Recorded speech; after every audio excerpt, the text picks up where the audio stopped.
And where is your house? You in Vegas now, or are you in Georgia? Yep. I'm in Georgia, Smyrna. I live by the Braves Stadium.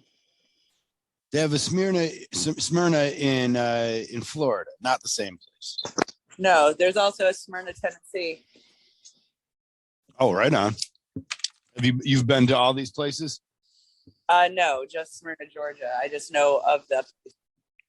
Okay, stupid questions don't matter. I'm sorry. I was gonna try and get your idea of all of them. I know there's good surfing in Smyrna Beach, but you might get bit by a shark. Oh. What are the dangers in Georgia, Smyrna? You might get Karen'd to death. Is that because you're out there? Did you turn into a Karen? No, Are you fighting the Karens? The Karens don't generally come towards me. I think that I've developed a not welcome look over the last 40 years that I'm not the one that they come to. I've found my tattoo helps me with that.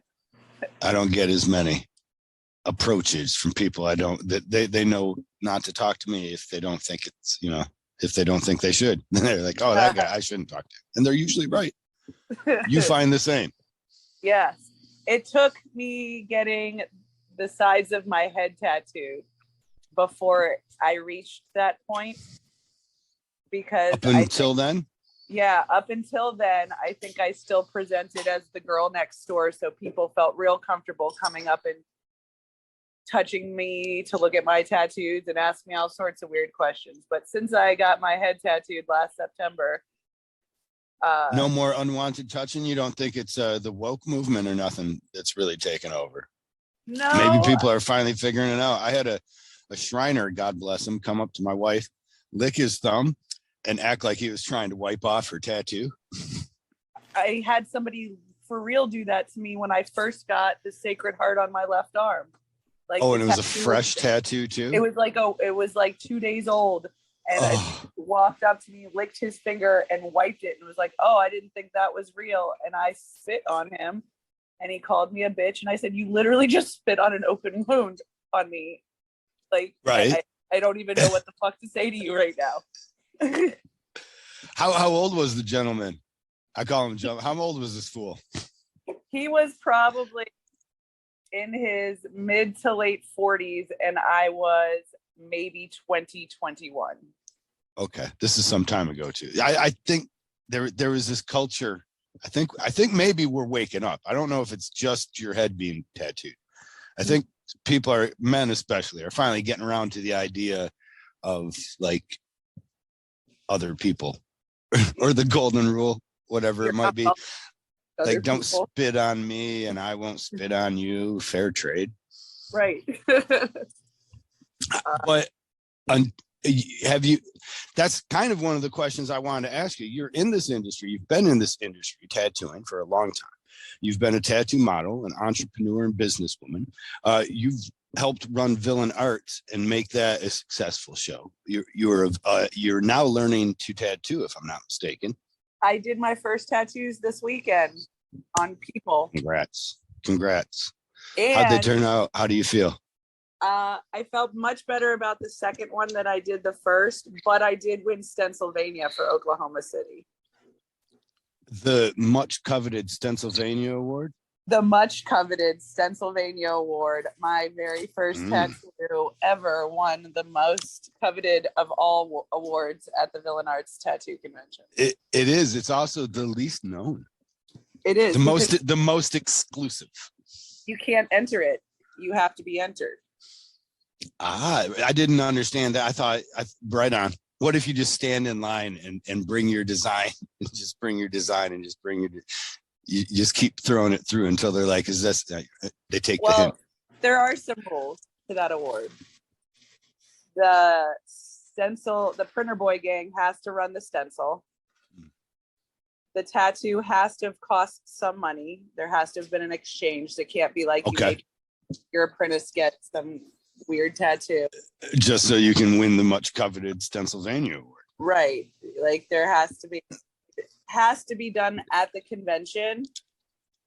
Right. But it does not have to be like a tattoo of the day quality tattoo. They're looking for the best party tattoo of the weekend. Which you have, what'd you have as your tattoo that won Stencilvania? The Stencilvania S. Which is a Slipknot S. Did you do it in purple? No, I did it in black. But isn't a Slipknot S? Am I wrong? I don't know. I'm not really familiar with Slipknot. You know, I listen to trap music. Right. Yes, I do know this. I don't really know what trap music is. It's a subset of Southern hip hop that deals primarily with drug dealing. Oh, right on. So, are you a fan of drug dealing then? Is that why the music appeals to you, or is there something else in the music? I actually really like a whole bunch of different kinds of music. I just really like to dance, and trap music always has a really good beat. There are some songs that I identify with, but as being a white girl who grew up in the suburbs of Georgia, I don't have much experience drug dealing myself. But okay, and we live in a time where you can go to dispensaries, so it's a little different now. But I do definitely know some people who got hemmed up on drug charges. Well, listen to you with the lingo and all too, eh? You getting hemmed up. You're gonna be locked down for a bit there. Did a little stint up top. Yeah, gonna go see my mellows, huh? This is I didn't know where the love of trap. I don't know if I understand trap music. I don't know if I've heard it. Someone told me I was listening to trap music last weekend, and it was very annoying. That's what I know. But that being said, people who show up with loudspeakers and then like point it, like they put it back where the artists are, so now I have to hear it. Yeah. And then they play it on a million, and then they go up and they talk with their client at the front of the table, and you're like, why ain't you back here where I gotta be? Oh, is it loud? I feel like you and I are in the same age bracket, but I don't think that the younger generation has a real consciousness of how their sounds affect the other people around them. For example, I notice a lot of people walking around with FaceTime calls in public areas, or like checking out at the grocery store on their phone with a FaceTime call, which I find to be extremely rude. If I was somebody checking somebody out, I would just be like, I'm not going to help you until you put your phone down. Like, you can. Bet you would, wouldn't you, Amanda? But I know that you would. But then you get fired from Walmart immediately. But I'm not the friendly greeter at Walmart. That's you've had to tailor your career in a different fashion as per possibly your attitude. Actually, I kind of fell into this industry because Mr. Villanarts himself was a good friend of mine, and when I moved to Philadelphia, I had a really hard time finding a job. Where'd you come from? Were you in Milwaukee with Mr. Villanarts, who I'm guessing is Troy Temple, right? Troy Temple. Yeah. No, I'm from Georgia. Like I grew here, but I moved to Philadelphia quite a few years ago, 14 years ago, I believe. And I lived there for 2 years because they're too aggressive in Philly. It was not my cup of tea at all. But I had Philly's a unique town. It's got a flavor, right? Or an energy or something. Yeah. So I'm from the South, so I'm really well versed in people being racist. But Philadelphia was my first time experiencing being told that I was the wrong kind of white for a neighborhood, because the Italian neighborhood is in South Philly, and I lived in Fishtown, and that's kind of was at the time an Irish working class neighborhood, and they definitely called me a WAP and told me that I belonged in South Philly with the rest of the WAPs. White Anglo Protestant? Is that what WAP stands for? WAP is without papers. It was a term used. Oh, okay. Right on. It refers to coming through Ellis Island. Right. It's Wow. supposed to be a derogatory term, but most people don't know what it is, and they think WAP refers to the Cardi B song and not. Yeah, which you could almost take and be like, well, one, you don't know, motherfucker, and you're never gonna learn talking to me like that. But wow. I know I didn't notice the racism in Philly so much as I just noticed the overall general angst. So the racism must just be a once you really get into the soup. I tell people that it's fun to visit Philly for a few days, but it sucks to live there. Right. I can imagine. It's a rough spot, and somehow Troy loves it. Am I wrong? He loves it. He does, but he's not there all the time. Right. And I feel like his experience, I feel like if I would have moved to Philly in my early 20s, I maybe would have been able to give it a fair shot. But moving to Philly at almost 30 and being from the South and being used to people holding doors and saying please and thank you, and then getting the roughness of Philly, it not a lot of please and thank you on those Philly cheesesteaks. No, they'll skip you if you order wrong at Gino's. I feel like when I cross the street and traffic is coming, I've got the right of way, I've got lights and all that, and I hear engines revving as though they know they're going to have to stop. They're just excited to try and make you run faster, or Yes. A general angst. Yes. I know that Troy loves Philly because when we talk about, you're familiar with the Canadian hitchhiking robot? Yes, the one that got destroyed in Philadelphia. Troy lights up every time that story comes up anyway. Didn't he make a t-shirt that was like a hitchhiking robot all beat up? At one point, yes, I believe he did. I'll be real honest. 13 years of t-shirt designs all kind of run together. Okay. Right. So you were working with Troy right from the get-go at the ground up of Villain Arts, or not? He had like 5 shows already when I started working for him, but they weren't like as big. Philadelphia was in a hotel still. Okay. Yep. And Chicago was inside a hotel. Chicago was in a hotel until I gave birth to Philomena. So Chicago was in a hotel 9 years ago, and it's grown to like the second largest one of his shows. And it actually has the potential to be bigger than Philadelphia because it's easier to get licensed in Chicago than it is to get licensed in Philly. Okay. I know that health department does give us a hell of a time. And I had to walk away at one point and just let Candy deal with it. I think the lady was explaining that it was my job to make sure that the office did their job. Something like that. And I was like, oh man. The health department in Oklahoma City was kind of a disaster this go around. From what I understand, they had like 60 booths canceled because the health department was denying people for various reasons. 60.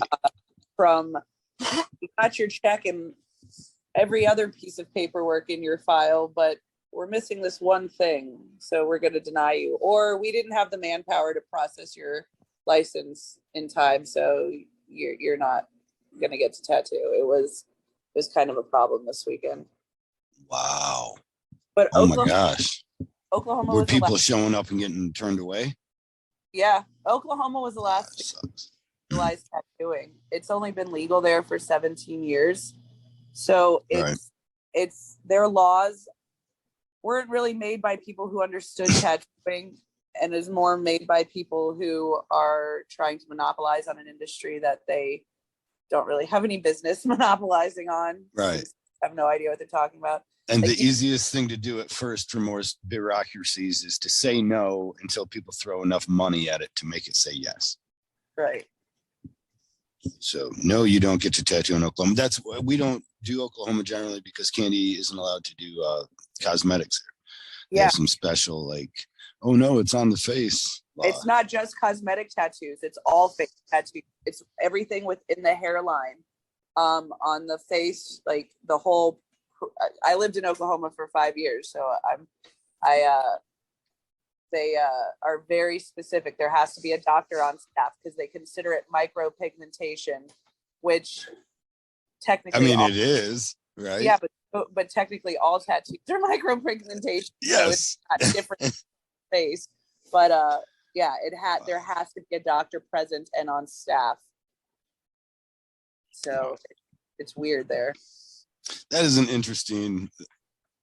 So they must operate. It must slow down all the permanent cosmetic businesses in the area. Terrible. Well, they all work at spas. They all work at med spas. But is there a doctor generally on staff at a med spa then? Yeah, like a plastic surgeon. Okay, right on. So just make sure that doctors are making money. Yeah. Nice. Oh, good. At least there's that, they've got hefty bills to pay back. Yeah. So I get that. But screw them still. Oklahoma health department half the time sucks because they don't. Now I'm just going to bitch, but I'm going to bitch. But they offer a theater of security. They do little to no enforcement except against the actual people attempting to do things legitimately. Right. And then they're just a nuisance throughout the rest of it. I can't tell that. I'm sure there's plenty across the country that have an idea what the hell's going on. But I know you've seen it and I've seen it where the health department comes into the show and they're just figuring it out. They have no idea. They're like, this is the first year. And so we're just here and you tell us what.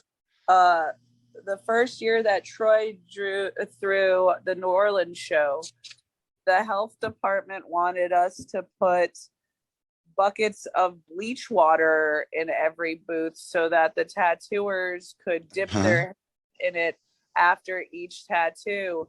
Their hand in it or their what? Yes, that legitimately you can ask Troy this because I looked at the lady and I was like, what exactly are you trying to kill with watered down bleach? Because hepatitis isn't going to be killed by that. And that's the number one thing that we're worried about. But also, if they're wearing gloves, why would they dip their hand into a caustic solution after the fact? That doesn't make it. It's like the best I'll give you is hand sanitizer on everybody's booth. That's the best you'll get from me. And how about we just wash our hands like civilized human beings when you take off your gloves? You go and you wash your hands. Right. That's typical universal precautions, right? And there's hand sinks available in the aisles. For that very reason. You could literally use a little bit of hand sanitizer so that when you touch the knob on the sink, it doesn't get contaminated, and then wash your hands properly, and it would be better than sticking them in bleach water. But it was Troy and I thought that's interesting. We really did. We thought they were joking. I remember one in, I think it was Kansas City, explained to us that they wanted rubbing alcohol. So that we were like, well, what's that for? Because we have different topical cleansers we generally use. But oftentimes, if they require us to have a topical, we just use hand sanitizer. And so we had hand sanitizer, and it was a high, I think it was like 70%. And she says 70% is right, but it can't be hand sanitizer. And I was like, well, why couldn't it be hand sanitizer? She says, because hand sanitizer is for your hands. Like, right. But what if I'm doing a leg? Do I need special leg sanitizer then too, possibly? I was amazed, but we all had to get rubbing alcohol then, liquid rubbing alcohol. Oh, well. We were all safe that weekend, and nobody died. Thank God to the health department. Nobody got any transmittable diseases from us, at least. It's Kansas City, so it's probably some kind of that. When you started originally, I thought that you had started as a model tattooing, and then you got working with Troy through that connection. That's not true? That's not how I linked up with Troy. Troy was friends with my ex-husband. That's how I met Troy. Troy was actually in my wedding. And you were doing tattoo modeling? I was doing tattoo at that time too, then, or modeling. not? Yes. I actually, the very first time I was in a tattoo magazine, it put a really bad taste in my mouth, and I didn't want to do it again for a little while. The person who interviewed me made me sound like an absolute idiot in the article that they wrote, and I was just really unhappy with it. I'm sure you know, but I have another back piece under what you can see now. I had it lasered like 5 times because when I first started getting tattooed, I was in college and then graduate school, and I had, for lack of a better word, 10 pounds of shit in a 5-pound bag. On your back piece. On my back. I had like 5 pinups. I had some lettering by Gil Monty. I had a Sacred Heart. I had some pistols, some leopard print, just right. All of the tattoos were on my back because I was working on my master's degree and I wasn't sure that I would have a job that I could have visible tattoos. So did you get your master's? Yeah. I didn't even know you had a college degree on it, so I apologize for not, but you've never put on air. Maybe that's a good sign. You've never been around me putting on air. It's like, well, maybe it's the degree, Kyle, but I don't think I would do that. I have 2 bachelor's degrees and a master's degree. Good Lord. Congrats. Thanks. I was a social worker in a previous life. Okay. So you've had a long history of being in the tattoo industry, but I thought you didn't start out as a child in this, then you actually were doing what, counseling? So I started to get tattooed when I was 18. And yeah, I got my degree to be a clinical social worker, like in a prison. Oh God, that doesn't suit you, it seems. Am I wrong? Being a social worker and dealing with small children doesn't suit me because it's just, I did my internship with the Department of Family and Children's Services, and your hands are just so tied and there's so little you can do. And watch people being abused, basically, right? My mom, some kid tells me, Mommy kicked me down the stairs. That's why my arm is broken. I'm like, somebody needs to whoop Mommy's ass. Why would your mother do like that? And that is frowned upon in social work. But being a drug counselor was not as shitty as working, dealing with family stuff. Yeah, I can imagine, because at least there you're hopefully working with people that either want to get your help, or if they don't, you're like, oh well, fuck you, you waste case. We'll see you next time when you make it back into here, right? Right. So I also found like people who really want help don't lie to you, but parents who are trying to protect another parent or protect themselves, they'll have everybody and their mother lie to you, look you right in the eye, lie to your face. Yeah, I mean, family, right? Blood's thicker than water or something. I don't know. I don't know. I don't know most of mine.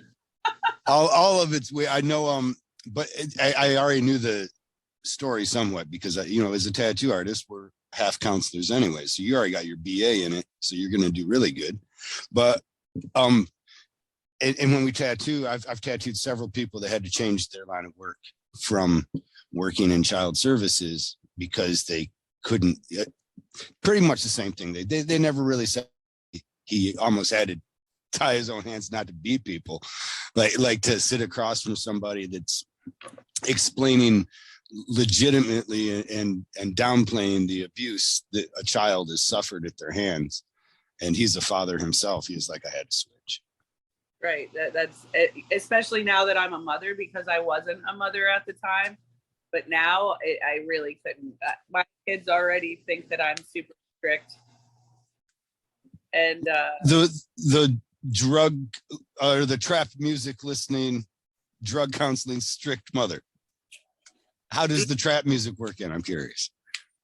Well, in Atlanta, you can't really go places without hearing it somewhat. It's real popular here. So okay. Is it a song? It seems to me, my experience, my small experience, is that is a lot of repetition of the same phrases over and over, and in my opinion, the overuse of the N. There is No. quite an overuse of the N word. I would absolutely agree with that. I'm not a big fan of filling the air with that word. I am not either. And it makes it hard for you to explain to a child that it is not okay for them to say that if the music is completely laden with the word. It's an interesting part of culture right now that it can be popularized in our pop music and not participated in freedom of speech. Is that it? I mean, I'm not trying. I guess I talked with Uriel about this somewhat, because he does music as well, and occasionally he will use that word, and I say, well, do I get to sing along, and I don't know, I don't like it. but too, so I understand. I think I understand why someone use it too, because if I don't like it, maybe that's the effect they want, really. If that makes that white guy feel uncomfortable. Shock to you. Yeah, that sucks. which I also get, but then also I'm like, hey, when I don't know, some reciprocity. So a little bit less of that in the music. I think I would like it more. Yeah, I am actually really into this surge of female rappers. I know a lot of people are really weirded out males talking about their sexuality so like blatantly, but I look at it as very empowering for women in general, because we have been the subject of other people's music for so long and not really so much our feelings, right, or just us as an object. And now the tables have kind of turned, and people like Cardi B and Lotto are out there just telling you exactly what they want, what they need, just like a man would do, like in the 80s. Right, in a rap video or a rap song. Rap song in the 80s and 90s. But I do see that there's a whole lot of pushback on it, and it's weird to me, because yeah, as long as politically we still get the right to figure out if you can, your girls, as long as we own your reproductive rights, go ahead and rap about what you want. Right. I'm sorry. Do you feel that some of the pushback on the openness that women have found in their sexuality through? Now, is Cardi B, is that trap music? I thought that was just rap. Cardi B is not. I wouldn't call her trap music, but her husband Offset, his band Migos, they are definitely okay. Trap music. They are actually hail from the same part of Georgia that I hail from, up in Gwinnett County. So they are very here. Cardi B actually splits her time between here and New York. Do you think that the pushback that women, you believe that the political pushback of things like those reproductive rights that seem to be under fire right now for women, and Planned Parenthood, which is a cheap alternative? My mom thinks they only do abortions, but healthcare services. Do you think that there's a pushback because of or from that, or were you talking about a different kind of pushback to that sexuality for women in the music? A little of both. So I definitely think that conservatives have found a lot of trouble in women owning their sexuality, and I think that maybe this current attack on women's reproductive might have something to do with that. Well, if you guys own your own sexuality, you'll be expecting to nut next, and that right, exactly. It's just taking it. It's a lot of work. We got a lot of learning. We just figured out where that thing was. I'm sorry to talk to you like that. But to me, it's humorous to watch. I don't know. It's not humorous because it's serious, right? But from a guy's standpoint, I guess I get to look at it and laugh because it's not as serious to me, but it's fucking retarded. Like what?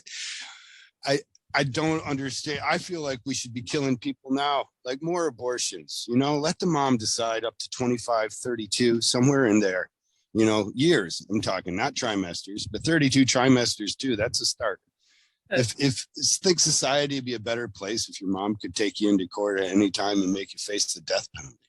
Well, I just think that the reality is that people try to say abortion is not natural, that it's not God's will, it's not the natural way. If we really were to look in nature, they eat the weak, like, you know, so like maybe that's their way of weeding it out, you know, like. Okay, but God doesn't have dominion over them, is what they or I'm playing devil's advocate, or is this Jesus advocate? I'm playing Jesus advocate. God doesn't have dominion over the beasts in the wild. How do you claim that he is responsible for creating them and simultaneously say he doesn't have control over them? I there's a lot that's funny. I have to stop at some point because logic does kick in, doesn't it? At the one point where the guy doesn't make any mistakes, but did have to flood the world because of a mistake, you're like, I think I got a problem with some of this text. Right, was mass murderer. He like literally flooded the world. And the worst part about that, though, was all the pregnancies. it was all the unborn babies that died. Do you know what? They didn't even, well, their mothers were struggling for air. They suffocated inside the womb. Terrible abortion. You know what my biggest qualm with the anti-abortion movement is?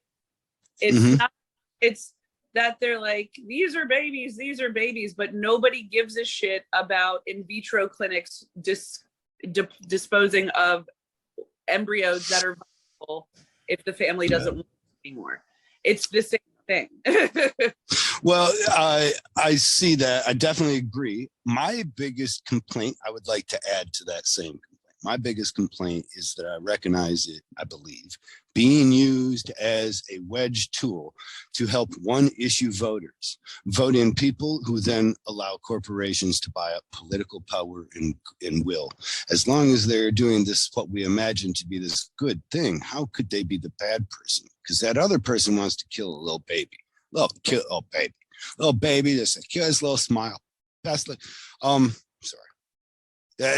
That's my complaint, is that it seems so divisive and not really what is possibly good for a society as a whole, because unwanted children, the person who has the best idea whether or not she's going to make a good mother is the mother, right? And then if these people are very pro-life, then I would expect them to find some place in their life for an adopted child. Right. You know, but I believe there are less than like 400,000 adopted children. So it's like pro-life without adopting. I'm not saying you're, and then at the same time, once you adopt still, I'm not saying you get to control everybody's vagina. Let's not have little Hitlers. Hitler's mom didn't want him. That's the whole reason. She couldn't get an abortion, and 11 million Jews later were in a Holocaust. You know what I mean? Let her get the abortion. That's what I'm saying. Right. If you could go back in time, would you allow Hitler's mom? That'd be my question. It's a really right wing. Would you allow Hitler's mom to get an abortion? Right.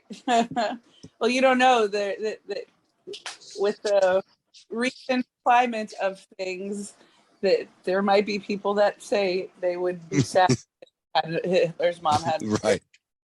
Right. I didn't think about that too. But yes, there is a certain rise in white nationalism right now.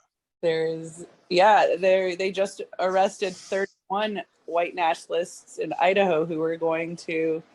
They were moving. Pride. Whatever, they were moving. They were just helping some friends, bunch of guys helping. They didn't get to the furniture yet. The plan was a long cross-state move. You take one U-Haul from the place because they're going to charge more. So then you get the other U-Hauls once you get there at the house. They needed those shields for slides down the stairs too. They were going to build a chute for all the clothes. They're really efficient moving team. Yeah, it seems I don't. It's funny, isn't it, that people can consider themselves patriots, but not stand for what the country's constitution is written as. Right? Isn't You the know, article to the Constitution say that all men are created equal? yes. No. And that's what we would hope, right? That, and inside of that, I mean, and that I guess is just the preamble. So I guess maybe we throw that away. But I think Benjamin Franklin said it, and he was a smart guy, right? He said, if you have a diverse nation, the only way to have strength is through unity. The only way to have strength is through unity. Now, it's easy to have unity in non-diverse groups. You know, it's very easy. You all look the same. You pasty ass motherfuckers or whatever color you are, right? But but with diversity, we needed tolerance. He says, without tolerance, you won't be able to have strength against foreign friends. So there are these groups, if they are intolerant of other Americans, then I feel like they're really missing the patriotic call. I agree. Because you should be standing with these motherfuckers against any foreign adversary, or training to be ready to. One day the zombies are going to pop out, and we're going to have to be ready. And there's no time for wondering what color somebody's skin is when you're running away from a zombie. That's a really good point, Kyle. I'd like to keep that in mind. You know, the zombie apocalypse is going to happen. Art imitates life. Life imitates art. How many zombies movies we got to watch? COVID was a short step in the right direction, I think, for zombie, but yeah, it didn't have the full effect. It just made a bunch of people act like sheep, right? Yeah, people went crazy over COVID. At the beginning, I was just like, why can't they teach like a nationwide cross-contamination class? And then maybe because we're all stupid. Get under control. Like watching people at the grocery store with gloves on was something that was yes. distracting to me. Nobody understands properly wear gloves. It is amazing. Magic gloves is a real thing. That's a syndrome. I recently suffered from it and laughed at myself when I put on a pair of gloves and it wasn't for tattooing. I think that's why it became so less to me, you know, but it was for some reason. I didn't want to do something. And then I ended up like touching my face with the gloves. And I'm like, you're such an idiot, Kyle. You know, like I think I had grease, trying to keep the grease from getting on my hands. And then I ended up wiping my brow. Genius. Yeah, but magic gloves, I see the guy making my chicken sandwich. He answers the cell phone. The manager brings it over to him. Like it's just an accepted practice. Hey, your mom's calling. Can't give you a ride home tonight. Oh, shit. Can you? Let me talk to her. Hey, mom. Yeah. And he's got his glove on. Talking to her about whatever. Gets done. And then like, I'm thinking, you know what, Kyle, don't say anything. Just shut up. Just shut up. And he's taking the chicken that he's making my sandwich with out of the oven on the little thing, and he can slide it off and it will just be on the thing. And I'm thinking, of course, that's what he's going to do. And I'm going to be lucky. And I just got to throw away the top bun. I can't believe I actually put that much thought into it now that I look back, but I did. I was prepared to not say, but then he put his hand on the top of the chicken and slid it off and gave it like a little extra pat too. Like, hey, there you go. Now you're on the sandwich bun. It's just like, dude, man, you can't touch the chicken. So he held his gloves. He's like, I got gloves. Yeah, I got gloves on, and while their gross, dirty gloves are thrown in the parking lot of whatever retailer they left instead of in a trash can. That was nasty too. Yeah, I guess we didn't know how bad it was. I didn't mind people taking it seriously. It was hilarious to watch people trying to learn universal precautions in the course of a day or whatever. But everything did get pretty stupid after that. It became political at one point too. It became politicized that you could tell who voted what direction almost by how much of a Karen or Kyle they were being at the store. Yeah, I agree with that too. It got weird when Troy was throwing shows. Like he had to reschedule Minnesota twice last year because they wanted y'all to like tattoo through shower curtains or something absurd like that. Right on. One of the cities had a metal bar dividing each booth in half, even though that wasn't six. The booths are 10 by 10. There's no way you Right. feed a So now you got a 10 by 5. Yeah, 2 10 by 5s, but really that metal bar isn't gonna save anything, you know? No, you're definitely gonna have to put some plexiglass on Right. Just it. asinine rules, and just like none of this makes any sense. There used to be a Geico commercial, and she's like, "This isn't right. This is not how it works." And that's how I felt like a lot of times last year, especially on the circuit. Like, wait, you want me to put a mask on to come into your building, take my mask off to order my food, put it back on to walk to a table, and then I can take it back off to sit down. That was a bit much. Yeah. There was always these really weird.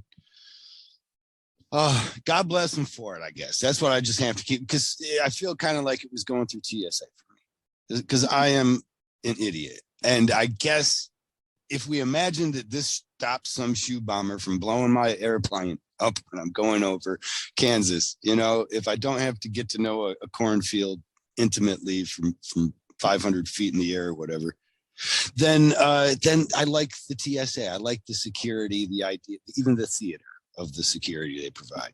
And so I kind of like that somewhat, but there were so many foolish things.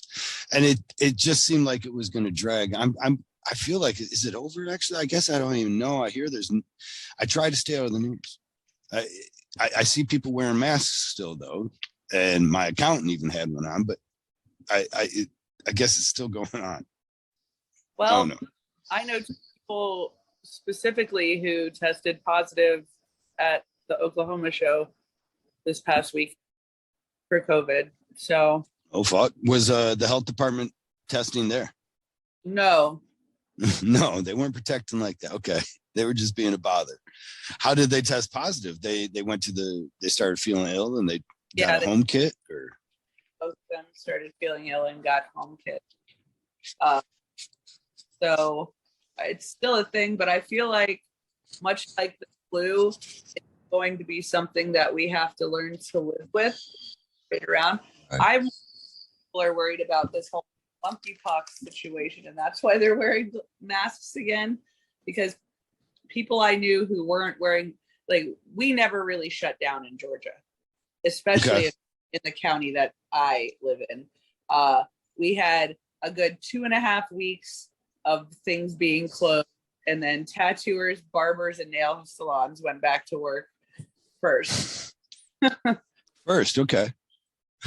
So that's actually why Danny was coming out here so frequently during quarantine, because he couldn't tattoo in Los Angeles, but he could tattoo here, and he could tattoo in Tennessee with Wolfie or with my brother. So okay. So he was traveling out there and doing guest spots. Mm-hmm. Is that when you guys started? You guys are a couple now. That's when you guys started dating? Well, we started dating in January before the world shut down, but I don't think we were anticipating it getting as serious as it did, but quarantine definitely aided in that. And what makes the two of you so pompous to imagine that you can tempt fate and be an apprentice and girlfriend at the same time? This is it was literally his idea to teach me. He said that I have had literally the longest apprenticeship, and I've been basically the apprentice / bitch of the entire tattoo community on the floor of every convention for the last 13 years. Well, so I wouldn't say bitch. I haven't seen you have to clean up any or make any needles or clean up any blue ink we spilled on the floor.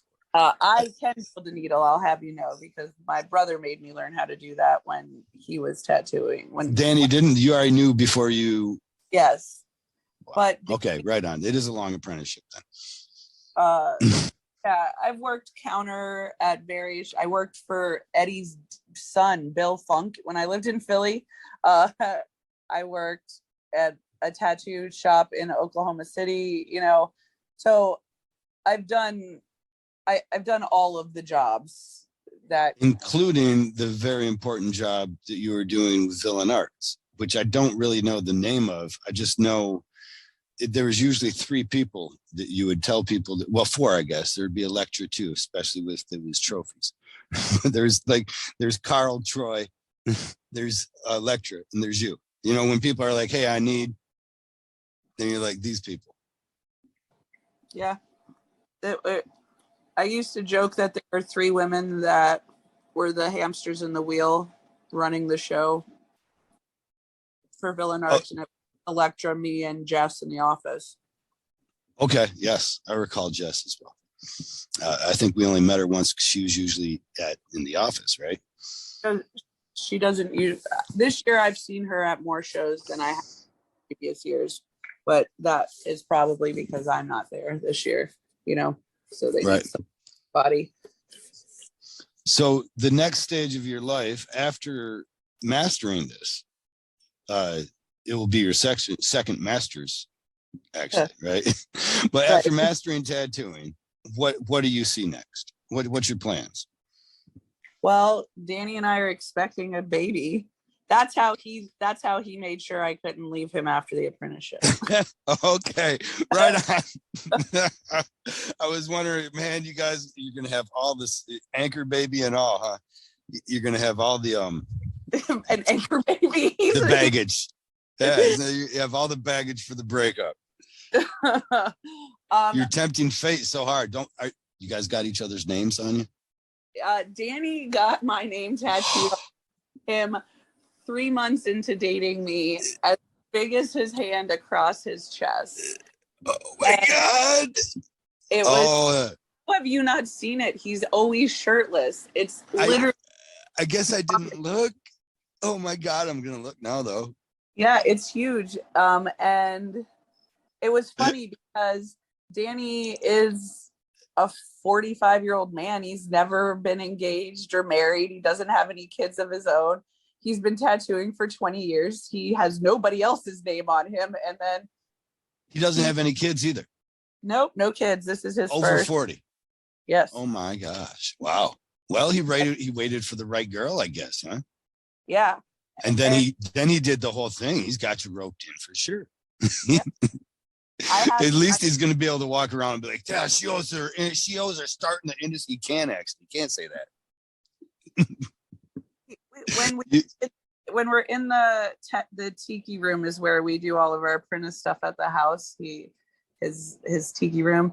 He'll yell at me in there, but he's really nice when we're outside of that area.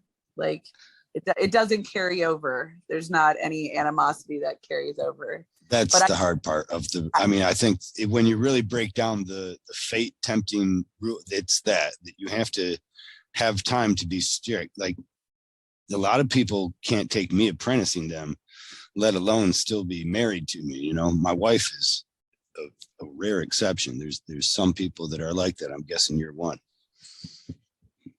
Well, I've seen my brother apprentice people before, and that is maybe the worst thing I've ever witnessed in my life. Like the way he treated his apprentices.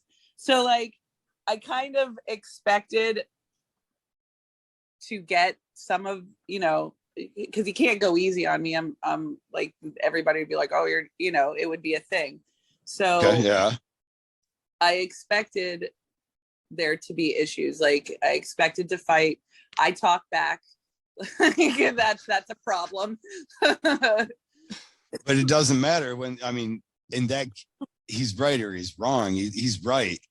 Right. I mean, in that case, you're doing a line, the result is there. Right.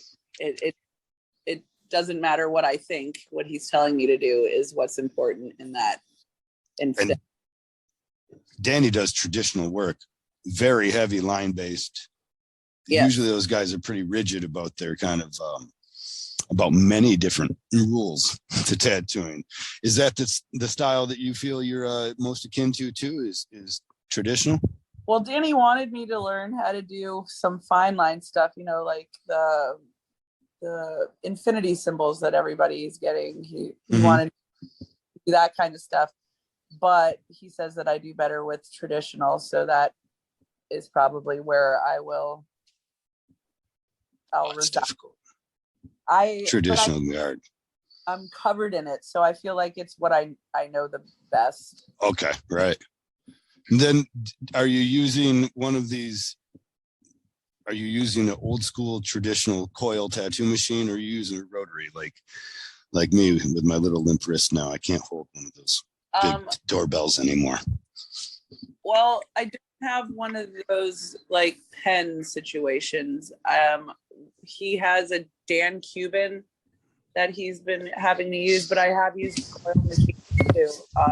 I actually took a one-on-one seminar with Annette LaRue, learning everything from the energy leaving the wall into the power supply to go to the machine, out of all of the parts of a coil machine, which I feel like everybody should probably learn just for history's sake, since it's evolved so much. Yeah, I think there's definitely something different, and I think it can teach you, even if you started out with rotaries. I think there's something to learn once you tattoo with a coil spring that you can translate back to rotaries. Mm-hmm. But sorry, I might have been cutting you off. No. I don't know. I guess what anybody cares about lines, about machines and stuff, but that's always something I'm interested in when somebody's learning, because everybody's apprenticeship's different. Everybody's a different tattoo artist when they get done. And there's so many different, things that direct those, and that's even why I ask, what your vision is, because I want to be able to chart it and be like, if you end up doing, realism or fucking geometric work and laugh at you when you were like, oh, remember it was going to be all traditional sailors tattoos. I think when you're friends with people like Jimmy Calkins, then you don't even want to attempt geometric dot work. It can be a daunting task, especially watching him master it so well. Right.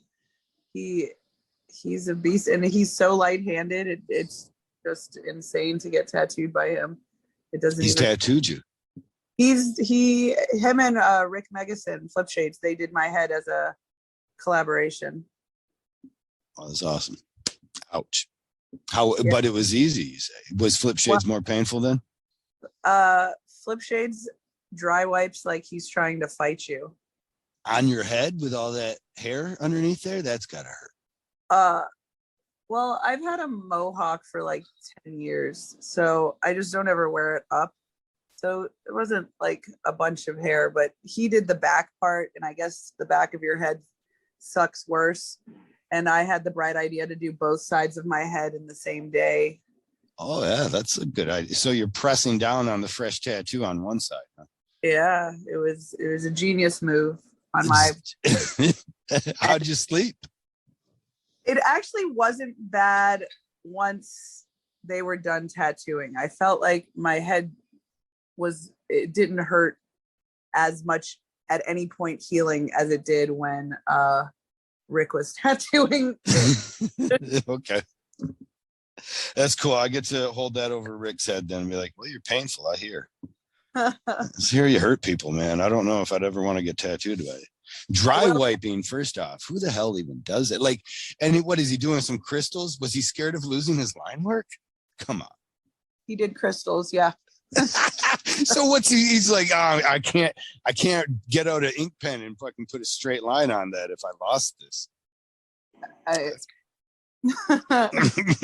No excuse. You think he was just doing it to hurt you, or he's just one of those guys like no, the driver? I have another tattoo from Rick that's a collaboration with him and Neo Trash Nick. And okay. I remember from that tattoo that Rick was the more painful of the two. It's something I'm trying to really work on myself, because I ask people to sit for such long sessions so often. And I'll start out the gate just like, I don't know if you do it, but you almost have this habit of like slapping the tattoo a little bit. You like, you forget it's a human and you're getting that ink off there. But you don't want to like leave the paper towel on there too long. You just kind of tap, tap, tap it. I have to catch myself the right way. I'll just be like, slap, slap, slap. Treat him like a piece of beef that, Sylvester Stallone's going to beat up in the meat locker. Moving on. Long history tattooing career. Could you share with us, if you would, some of your funnest stories? I've never really got an insight into Portland too, so I really wanted to hear about the Portland meltdown from the girl. Oh, Starla. She has a name. Yeah, that's her name. That's Starla. She blocked all of us on Facebook, but for a while we were able to see her Facebook page. So that was the first year Troy threw Portland. He's actually not throwing Portland this year because Portland last year he said was akin to a third world country and he would rather be in Cambodia than Portland. Oh wow, is that because is the policing in the bum kind of district or whatever that's popping up or what? So it is very easy to be homeless in Portland, like where most places you have to have an address to like receive food stamps or register your car or something like that. Like you can use the address of a shelter there, I guess, but also heroin's legal. But it's more like a class war, I would say, than anything, because it's just like average people just saying, fuck the man, I'm not paying rent anymore, and popping a tent because they can, because there's no laws against it. And then developing a drug habit too, or they're already starting with the drug habit, or are some of these people down there like upwardly mobile yuppies, got a really nice Beamer parked outside of their tent? Yep, that. No. Yeah. Troy and I were walking to the convention center Friday morning last year for the show. And, him and I used to be the first two people there. And we saw just average white dude come out of a tent, take a shit in the middle of the street and go back to his tent. But and just dressed really normal, not like, didn't look crazy, looked very well kept. Like the middle of the street, dropped his pants and bent 90 degrees and like elbows on knees kind of a thing. Yep. Squatted down and shit. Did he bring toilet paper with him? I don't remember that. That's always a curious for me when I see people that can drop a deuce on the fly like that. It's like I can't imagine the crab walk back. I need a bidet. That's what I need, a bidet. I need a couple of minutes after to gather myself. Everything needs to be. I can't just go out in the middle of the street and drop a deuce, go back to brushing my teeth. This guy comes out dressed up for his banker job, though. Goes and hits the stock market for the exchange that day. Yeah, khakis and a like little polo shirt. Went straight to the Starbucks and started using their Wi-Fi for his business. Oh wow! For his day trading business. But it was the homeless situation. It's like overtaken the city of Portland because it's just very easy to. They don't even call them homeless; they're houseless in Portland. Because homelessness has a stigma. Then I'm guessing. Yeah, it's not a woke. Okay. Can we a question on wokeness? Can we go too far? I think that maybe you could. You think that's there? So it was weird to me to hear say houseless and not homeless. But yeah, and like it doesn't make me not think of. I don't know. I if it helps, I'm just going to sigh, shake my head a little bit. Not shake my head in disbelief, though. I'm just shaking my head to reorganize everything, to jar out loose the old, and get on with the new. That's the way it is. They're houseless. Okay. I seen it doesn't matter. Hopefully Candy will cut this out. I don't know why it matters to me right now. Speaking of what the degenerates of our society, I saw the ugliest hooker I've ever seen in my life yesterday. And I live in Flint, so we see some ugly. You only see a pretty hooker when the police are doing a sting, Yeah. You're like, wait a second, she's got all her teeth and shoes. That's a cop. Yeah, we pulled up at the intersection, and it was hard to even, because she was so ugly, you would think, and not presenting herself in any kind of fashion, that you would be like, well, that's a hooker. That's what you think at first. But then you look at her halter top over this Walmart gut, it's just sticking out, just proud as shit. Pasty as the day is long. Whitewashed jeans, like pulled up over the belly button style, all one piece. And then you're like, well, no, it's just a really bad fashion choice. That's what that is. And then at the traffic light, though, then she started to work it, like a hooker would like claim her corner or whatnot. Be like, oh, it was terrible. There's a spot in Memphis. So drive from Atlanta to Oklahoma City. Memphis is kind of the halfway point. So when I moved from Oklahoma back to Georgia, there is a spot in Memphis where if you go through at the right time of night and you are at this traffic light, it's where the highways change over. There are 30 prozzies that swarm on your car. like immigrants at Home Depot, you mean? Yes. Okay. Yeah. Okay. It's very interesting. Wow. At Memphis. Is it they're not scared of prosecution there? It's not legal, right? It's not legal, but it's like they can't catch us all. Right. Probably a situation like that. Or maybe it's a situation where police don't really come to that area because it's such a shitty area. But one of the problems with prostitution, I think, just in general, is that it's such a stupid crime to have a criminal. Like, to make it criminal, it seems it's again just a chance to try and control somebody's vagina. Because I don't know, maybe I'm way wrong. I'm just trying to now compare what their numbers of, like, how often do they go after male prostitutes? How often do they go after female prostitutes? Do they care about the male prostitutes as much? Is it a thing that they don't worry about? Maybe they're just interested in controlling women's vaginas in this day and age because they have their damn trap music.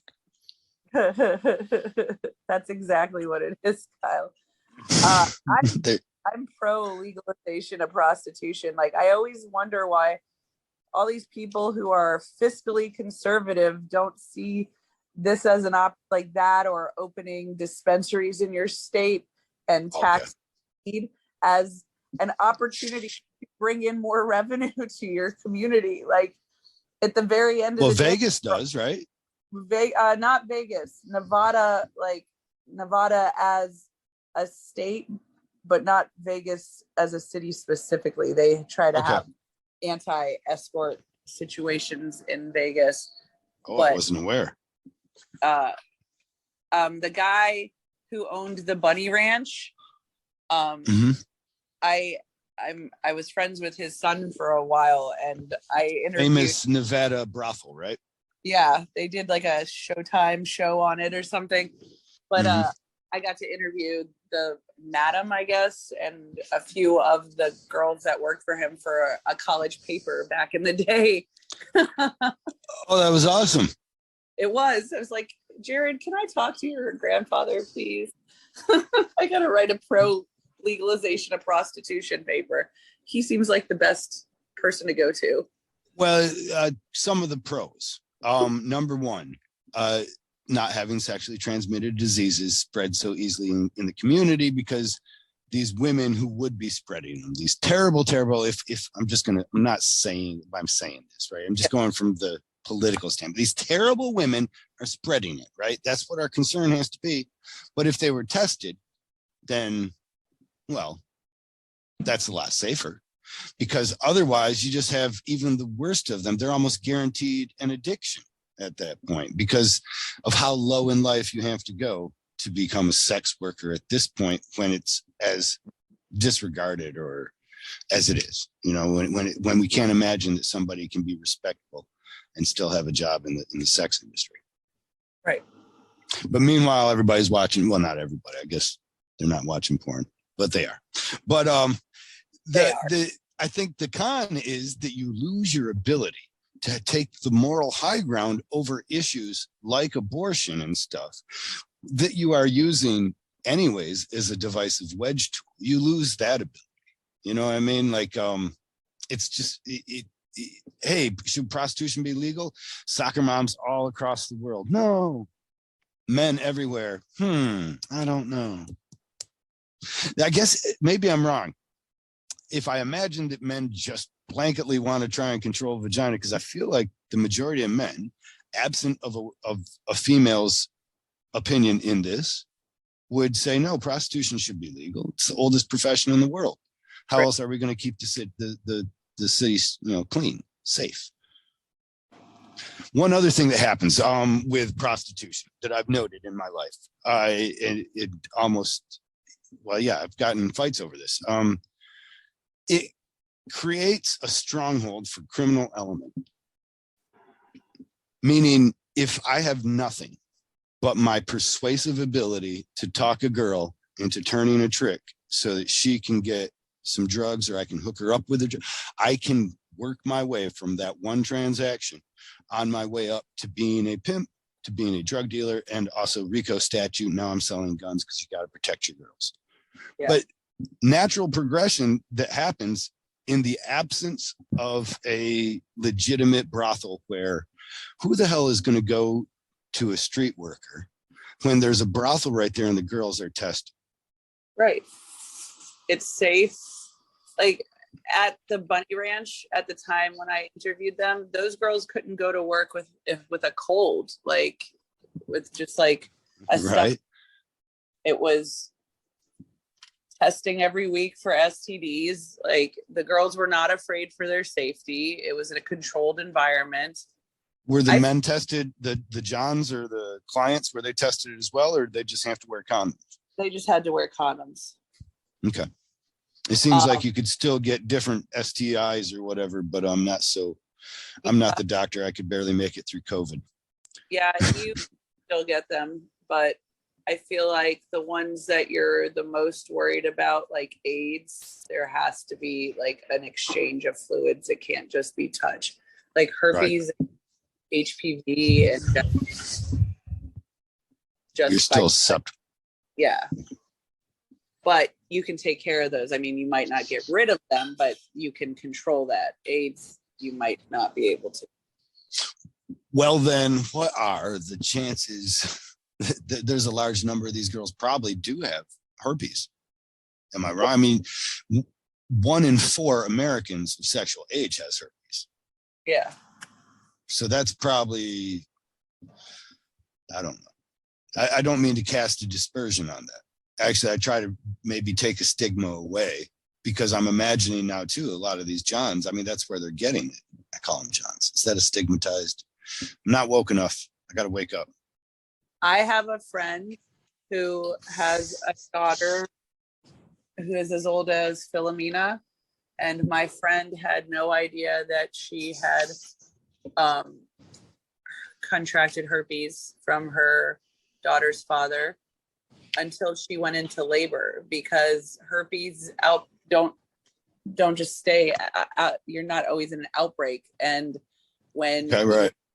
severely stressed, I guess, is a situation that will cause an outbreak. And she ended up having to have an emergency C-section because she went into labor and it caused an outbreak, and they wouldn't baby.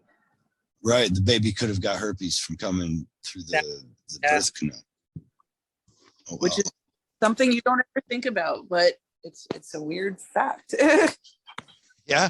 And that would, you wouldn't want to pass that on to the kid from your very first, Right. Oh my gosh. Can you imagine going through school with that hanging over your head and just hating your dad for sure? Still probably victim blaming your mom a bit. Right. Right. and never being able to confide in anyone. But I would rather see a lot of these things destigmatized. So I kind of understand some of the push to say things like houseless. But yet at the same time, you were there and you saw a real problem. Yes. Now,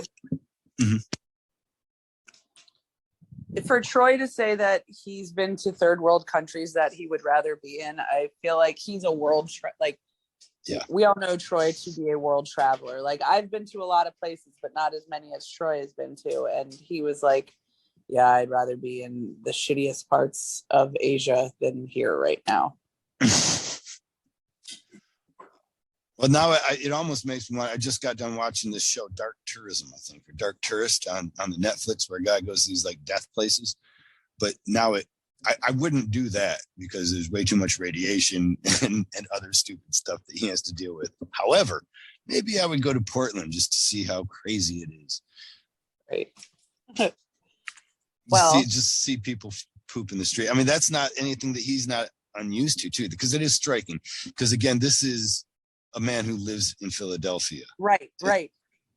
That's I guess that is what I feel like personally speaks the most volumes about how terrible we all felt about Portland, was because this man, the warehouse, the Villain Hearts warehouse, is a few blocks from Kensington, which is one of the shittiest parts of fucking Philadelphia. Like, people are literally overdosing on the street, zombie walking, and zombie right there walking in Kensington, right in Kensington, not 3 blocks from the Dolphin Street warehouse, the compound. And he was like, well, this dude's shitting in the street in Portland. That's it for me. Well, there must have been plenty else. Right, It's got to be the attitude, really, too, about how this isn't changing and that's an accepted norm and you're the problem. Quit looking at that guy shitting in the street. You should look somewhere else.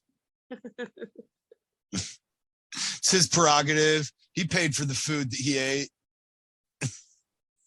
I can't imagine that. Would have bagged his shit like they expect people to bag up their dog shit. Maybe it would have. Yes. You know what? The dirty look you can get from walking a dog without an obvious poop carrier. I usually even keep it in my pocket. But the dirty looks you can get in the park for just going around, and this guy poops in the middle of the street. Nobody was like, came up to him with a little baggie and was like, come on, man, do your part. Right. keep Portland clean. But also there was a crazy lady in Portland. Yeah, that was the first that we threw Portland, the crazy lady Starla. It was a very interesting progression of events. We have some friends that do an act, and my understanding is while Danny and Reagan were doing, Old City Sideshow was doing their act, she was grinding. She's got those nipple things on her brassiere, right? And she grinds them down to light a cigarette or something. And the girls started going crazy. That was the part that the girl got upset about. There was a lady who painted faces that used to travel a lot with the shows. Okay. And she had a little girl, and the little girl went and stapled a tip to Danny Borneo, and that's what caused Starla to lose her fucking shit. It was because Danny gets down in his banana hammock. Yeah. And he walks around and lets people put dollar bills on him with a staple. Right. It's the trick, or the act is called the human tip jar. And it's pretty standard for Sideshow. Like, it's a common act. All of us are pretty desensitized to all of that at this point. And he still kept his socks and garters on. Right. So, but this woman had traveled with Villain Arts quite a few times. And so her daughter knew Danny and knew Reggie. So It wasn't a big deal for her to go staple. She was trying to be part of the show, Right. But this girl sees it with shock. And she wasn't disgust. She worked for, sometimes Troy sells booths to LASIK vision people or home repair people because they want different demographic. And that particular year, we had a LASIK vision booth at every show, and they would staff it with temp workers. So it wasn't even anybody that actually worked for the company. So Okay. that was Starla. She was in the LASIK vision booth. Did you stalk Starla a little bit? You seem to know. Did you follow Starla online? You seem to know a bit about her. No, actually, I was one of the first people she blocked because she hit my phone out of my hand when she was running out of the building. Well, I've still messed up the story. So first off, she sees the girl. I'm sorry, I should get you back onto it before we go into it. Okay. But so she sees the little girl staple on Danny's leg, his butt. And then this is pedophilia. This is the devil's work. Like screaming about how it was child pornography, and obviously Satan lives here. And I was working Pennsylvania with Neil, and we were right by the stage, so we could see what was happening. We're like, what the hell is this lady yelling about, right? Right. So she actually comes at one of Neil's friends really crazy. One of Neil's friends lives. But she starts looking for help or something, so she goes to him. Or no, he is homosexual, and she started calling him like fag and like all sorts of slurs. Shitty things. Wait a second. So it escalated that quickly, though, from this is the problem over here with the little girl and the non-aroused guy. And that's pedophilia. 0 to 100. So like, and then she just starts picking people out in the crowd, and she saw somebody that was homosexual. Neil's friend tried to be like, hey, like, you don't know what you're talking about. You need to calm down. And so she went after him. I feel like there was somebody from Affliction's booth that got pushed by her because people tried to get in between her and Old City, because she was like walking towards the stage very angrily, screaming at them. Like, I feel threatened, or what? Well, like, I feel threatened. I would tell you that if somebody walked up on me the way she was walking up on the stage, I would feel like they were coming to start a fight with me. Right. You wouldn't have Chris Rocked it. You would have recognized what was about to happen. I would have thrown my hands up, taken the first punch that I could have hit her back. Right. That one was coming. We all seen it. There was intent in her eyes. Right. And so the homosexual friend of Pickles, he interjects himself to kind of calm the situation. Yeah, she starts going after him. She starts going after a few different people in the crowd. Because they're also interjecting, and now she starts lashing. I guess I'm hoping that she starts just lashing out at people in like righteous vindication and just saying, and you. Yeah, you are all infidels and like all sorts of crazy shit. Wait, she turned into a Muslim in the same regard? Listen, they found her on Facebook. I can't even remember who found her on Facebook, but she had lots of posts of her doing similar things, like walking through the mall in an American flag bathing suit, screaming at people for not protecting women, or just like some like okay. She had very strong opinions, whatever it was. She had very strong, and people needed to hear her. Security in Portland is not really security. They won't throw anybody out. They won't remove people. They kind of just ask you to leave nicely and then follow you, because it's literally such a woke city that they won't like. And I just picture a scene where other officers, seeing the whole thing go on, they approach, and there's other officers there, security officers, and the approaching officers are like, "Hey, ma'am," and they're like, "Oh no, it's all right. We already asked her to leave." Right. Oh, okay. Right on. It was. So she ended up running out the back side door that was behind the stage, and she was on Facebook Live, right? which Yeah, I would imagine if she chases people through the mall with a bikini on, telling them that they're not doing their part for women, she had a phone real quick. Right. So she's on Facebook Live telling her Facebook constituents that she is being chased by this band devil worshiper. Nobody followed her outside of the building. Not even security. Like nobody did anything. Right. Well, security won't even remove you. They probably were, as soon as you were gone, they're just like, okay, lock the door. Right. They also have fun police, I should tell you, in Portland. At the convention, they had somebody who was like alcohol enforcement, that if they felt you acting too drunk, they would draw a big X on your hand with a marker so that the bars wouldn't serve you anymore. Oh, they would hit me up sober. They wouldn't even know. Right. They'd be like, this guy right here he can't be. Like, dude, I haven't even started drinking. So that and their shirts definitely said like alcohol enforcement or something along those lines on like the back. No fun police, right?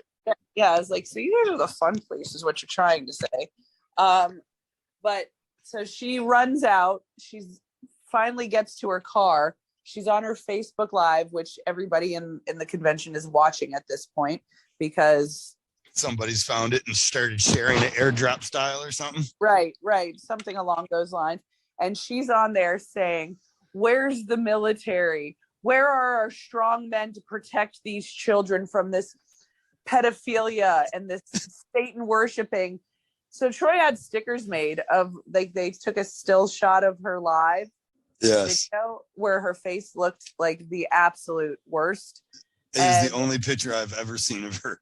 Yeah, and it says, where's the military on the sticker? But you would have to know that that's what she was screaming for you to get the joke. But it was, where's the military and all this? We're like, but she actually became a big problem. She called and emailed every venue that they had shows for the rest of the year, to try to get them to make the show 18 and up. And then this last year where he threw it, it wasn't the same place as he threw it the first time. Because they didn't want to deal with the problems that she presented. I think they wanted to make it 18 and up. Right on. She had her way. Right so on. That's some of the problem. You can't just always give in to every demand. The next thing you know, you got stupid people running your show. And then you got the fun police showing up and telling you when you get cut off. That's the bartender's job. That's why I tip him, so he doesn't do it. That's like, I feel like when I was younger, tattooer, you didn't argue with a tattooer. Like, they said no, that was the answer. They told you the price, that was the answer. They'd kick you out of the fucking shop. They were all bikers, like it was.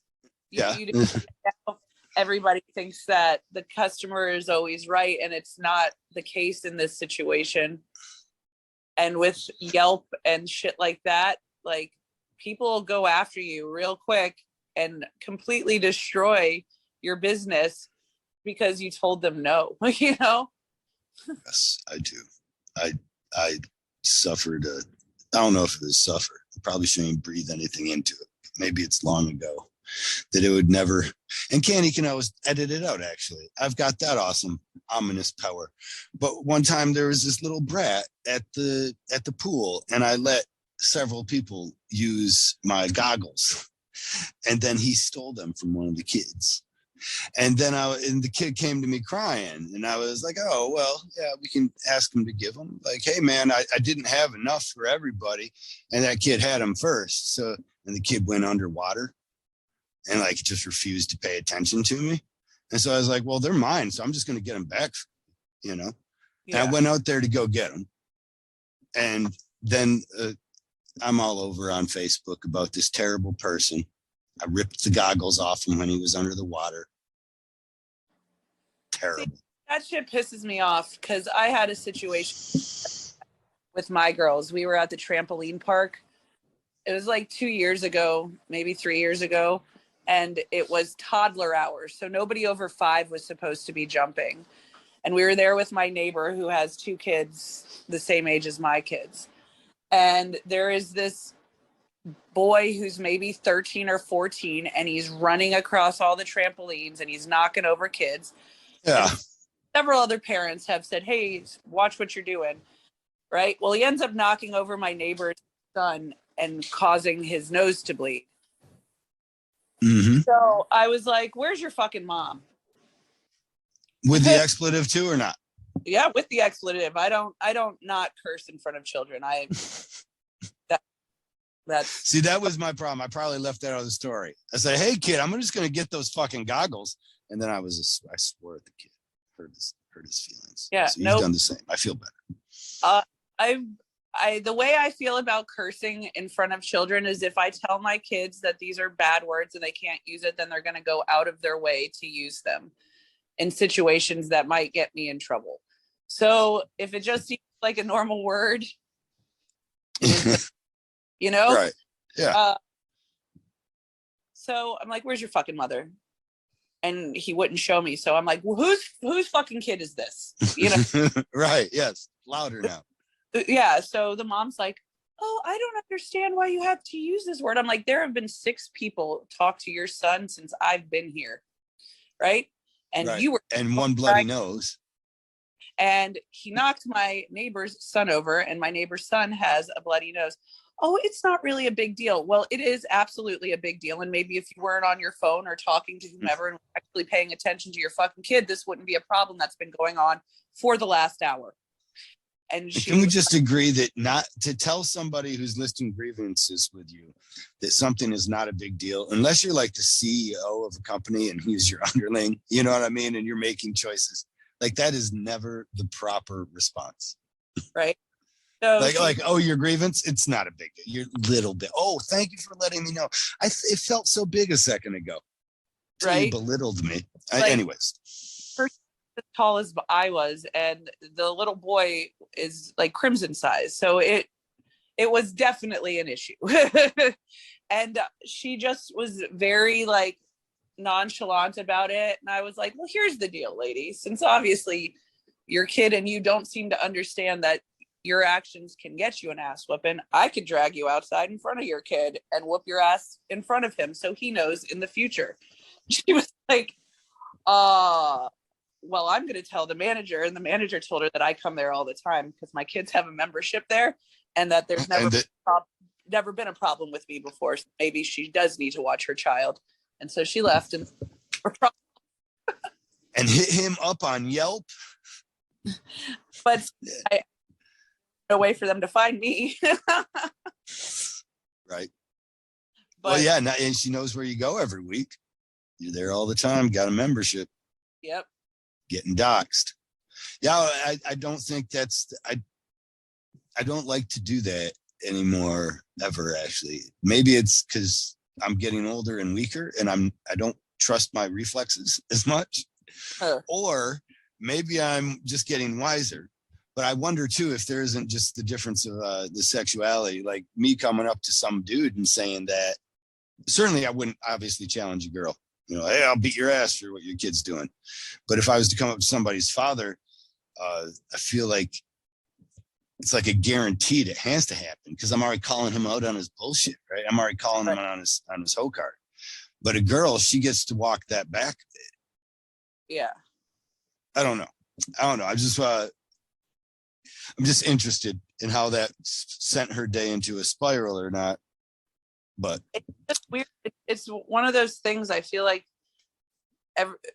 people who are younger than us, who grew up with social media their whole life, like they expect instant gratification, and everybody thinks that they're special and that they don't get to be told no. And it's not how it's not how I was raised at all, but it's not how I want my kids to be raised. Like, you're special, definitely, but you have to work at the things you're good at, and people are allowed to have a difference of opinion to tell you no. You know, those are definitely things that are allowed without you firing back at them like they did something wrong. Okay.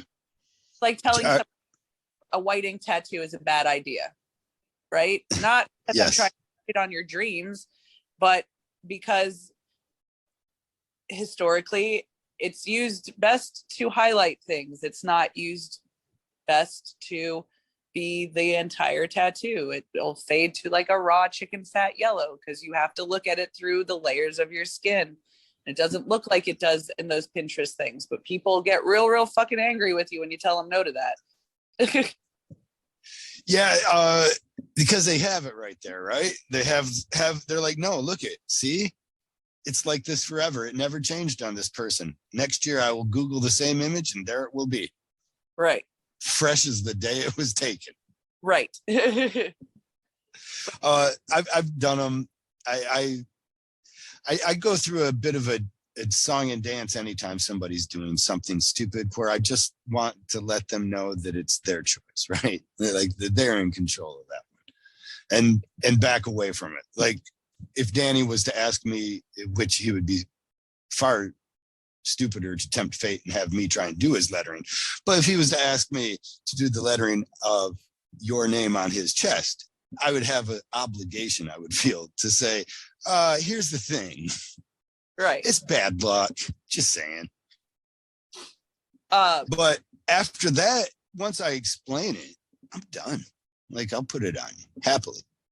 The shops that I worked at, we had release forms for things like that, where it was like they explained to me that this whiting tattoo will not stand the test of time, and that they do not offer free touch-ups for these specific tattoos, and that I'm assuming I'll risk, kind of a thing. Was there a free touch-up thing at the shop you were working at? For like sleeves and stuff like that, they would do a free touch-up. Not for hands, but or feet, right. But everywhere else they would do free touch-ups, except for on things like a whiting tattoo. I had a friend tell me, and I think I like it, and I've started to try to use it.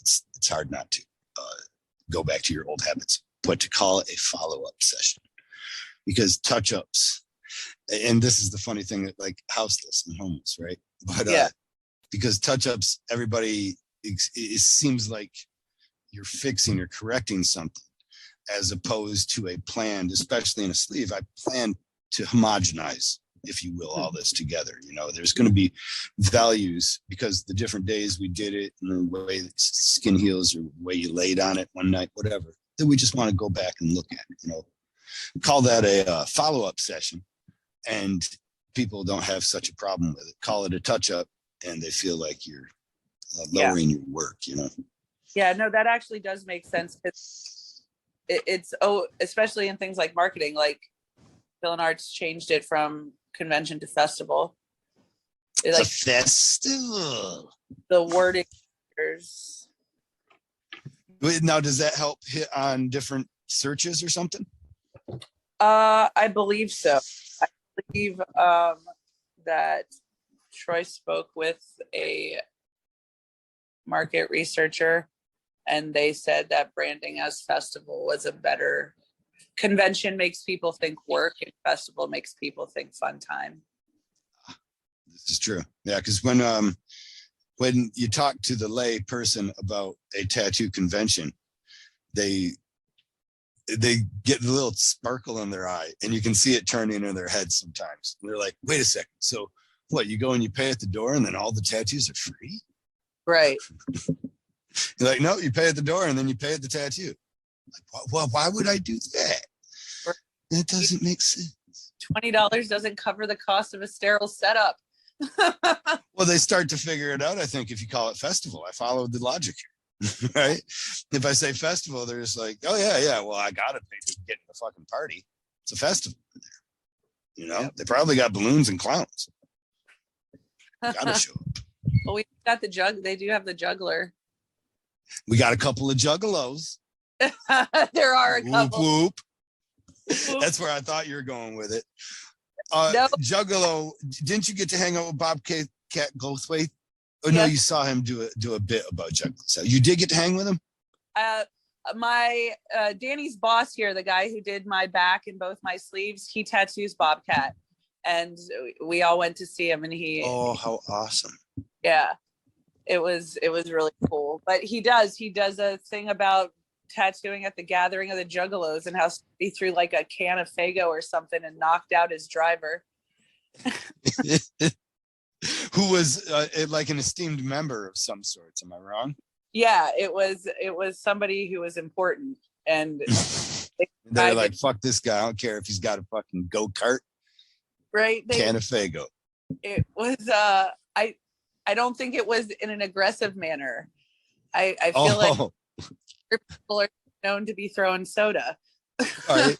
Well, usually you open it up and you squeeze it a little bit. There's a whole process. You haven't seen it, I guess. Have you been to a Juggalo festival before? I have not been to the gathering of the Juggalos. No.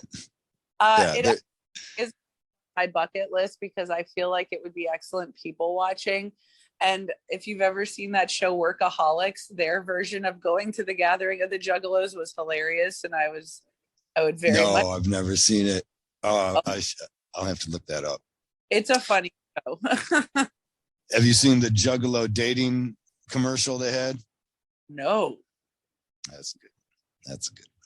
I'll have but all these things that appear to you once you're down with the clown, I guess. I just met Jamie Madrox, who was down with the clown. But I guess Jamie Madrox, Blaze You Dead Homie, and Monoxide Child all had a falling out of sorts. And I guess there was a fist fight involved. So, and luckily I didn't mention anything because I haven't paid attention in a long time. I don't know if I even hate to say it. It's just like I got a tattoo when it really meant something to me, and it still does. And I love that time in my life. And when I listen to some of those songs, I remember the lyrics immediately. However, anything new, I'm not familiar with. Right. But I go and I meet Jamie Madrox, and I luckily didn't mention anything about, ICP days and have him thinking that I'm like a fan of, and now I got to hate him or something. I don't know how all that merry-go-round of hate works, but I know sometimes it gets uncomfortable. There's a rap song I like called Blueberry Fago. And the first time I saw that that's what it was called, I was like, wonder where this kid's from and if he's a juggalo. But I think he's talking about a strain of weed. Oh, damn it. Right on. Is it a trap song? I wouldn't consider it a trap song, no. Okay. Right on. I mean, not that actually I might listen to it more with it not be. I can't say that I don't like trap music, I guess. But I'm pretty full up on Stevie Wonder right now and James Brown, so I'm okay. Going back to the old shit. When you and Candy come to Atlanta next time, we could go to the Trap Music Museum. There's a whole museum here. There's a museum. Has it been out long enough to have? I mean, it's not even 20 years, right? It starts with T.I. is kind of the okay, first, and he's an Atlanta guy. Yeah. It's really all Atlanta rappers for the most part in the museum, but like, yeah, I guess you could say maybe like T.I. was the original trap music. Right on. I always thought it was rap, I guess, but I even remember when rap became hip hop, and then I thought the one that would be considered rap, I thought I was wrong. And they were like, no, it's like, I don't even know anymore. I'm going to go back to listen to old shit. Because at least everybody knows the genres. Nobody's pushing the envelope there anymore. It was pushed a long time ago. Now the envelopes finally arrived at my late doorstep, no email. And I'm like, I like it. I like this new guy. What do you call him? Stevie Wonder, huh? That's good. Bill Withers. Well, I really appreciate you talking to me. I think I didn't hear your HVAC guy interrupt us. So I imagine we're under amount of time. And I meant to immediately, my first thing, I was like, hey, I should probably get her to plug her Expensive Taste Instagram but I didn't even think to. What is the name of your Instagram account where people could follow you at? It's expensive_taste_ATL. And there, are we going to be able to follow your progress as a tattoo artist as well? I have a tattoo page also. It is Amanda Cupcake Tattoo. Amanda, I've never heard of you as Amanda Cupcake. When they first started putting me in tattoo magazines, that's what they called me because of the cupcakes on my feet. For whatever reason, that was the tattoo that the magazines like to shoot the most. Okay. I don't, I don't know that it doesn't fit though. Amanda Cupcake. I feel like you got a much harder exterior though, because one thing I know about Amanda is she will fuck you up. But it takes a lot to get me there. Yeah. But yes, absolutely. Actually, I've never seen that. I don't know that, I guess. Maybe it's all just a front. What I know about Amanda is she puts up a real good front. She will fuck you up. But I think I've stayed too long. I've said too much. Are there any other stories that you have burning on your mind that you think our our listeners might like to hear of the road? No, but I'll think of some so we could do a part 2. Look forward to it, and we'll check back with your progress as far as tattoo artists at that point too, and figure out, if you've gone like full piercer arm or if you've given up and decided to become a politician.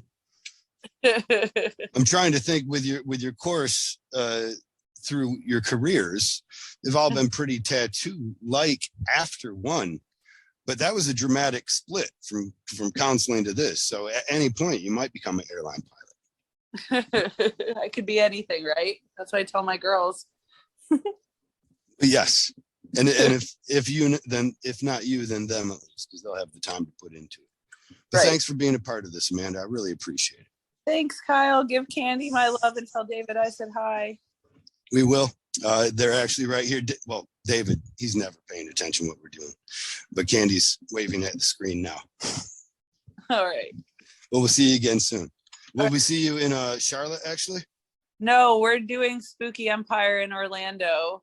Okay. I know that kid out there. Good group. Yeah, there's not many tattooers at those shows. Oh, it's a fun time though. And a lot of cool people to meet and all too. Yeah, we're bringing the girls. Are you going to let them fangirl out on some of the stars? Yeah, Crimson. It's actually Crimson's birthday tomorrow. She's 5, and she's really into all spooky and scary stuff. So she's actually like, we're going to go to the horror convention for my birthday. Like, she doesn't realize Danny's working it. Wow, that's awesome. That puts a big smile on my face. Well, wish her a happy birthday for us too. I will. Tell Philomena we say hi as well. I will. Take care, hon. Bye-bye.